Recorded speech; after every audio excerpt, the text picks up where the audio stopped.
The $62,000 a year all-boys institution is breaking tradition in the name of gender politics. The New York City Browning School saying, quote, as a school that proudly celebrates and affirms boys at every stage of their lives, we acknowledge that the many ways in which gender can be lived and expressed are vastly different now than at our founding in 1888. The school was founded to educate Percy and John D. Rockefeller, the two brothers. The issue with Browning is twofold. One, NAIS, which stands for the National Association of Independent Schools, as well as substantial equivalency, which was passed in New York State in September 2022. So substantial equivalency basically means that all schools, independent schools, must mirror public schools.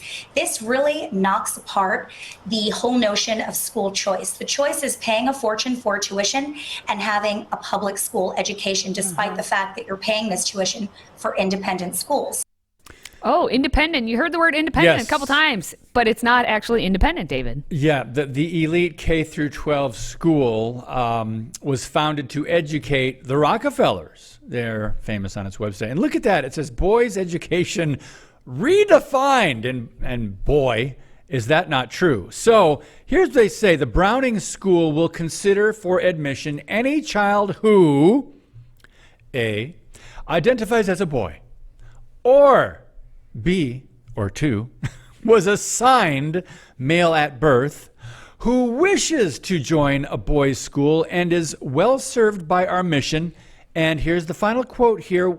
We will not consider for admission a student who identifies as a girl at the time of application. Katie, is that not either confusing or discriminatory? I don't know what. It's all of the above. And it's just nonsense, because you get what Browning is doing based on what you just heard in that interview, how it's an independent school, and all schools, independent or not, must act like the public schools in New York, because this is New York and this is the Upper East Side. And so, and what happens in New York doesn't stay in New York. It doesn't stay in New York. It's California. It's everywhere. Right.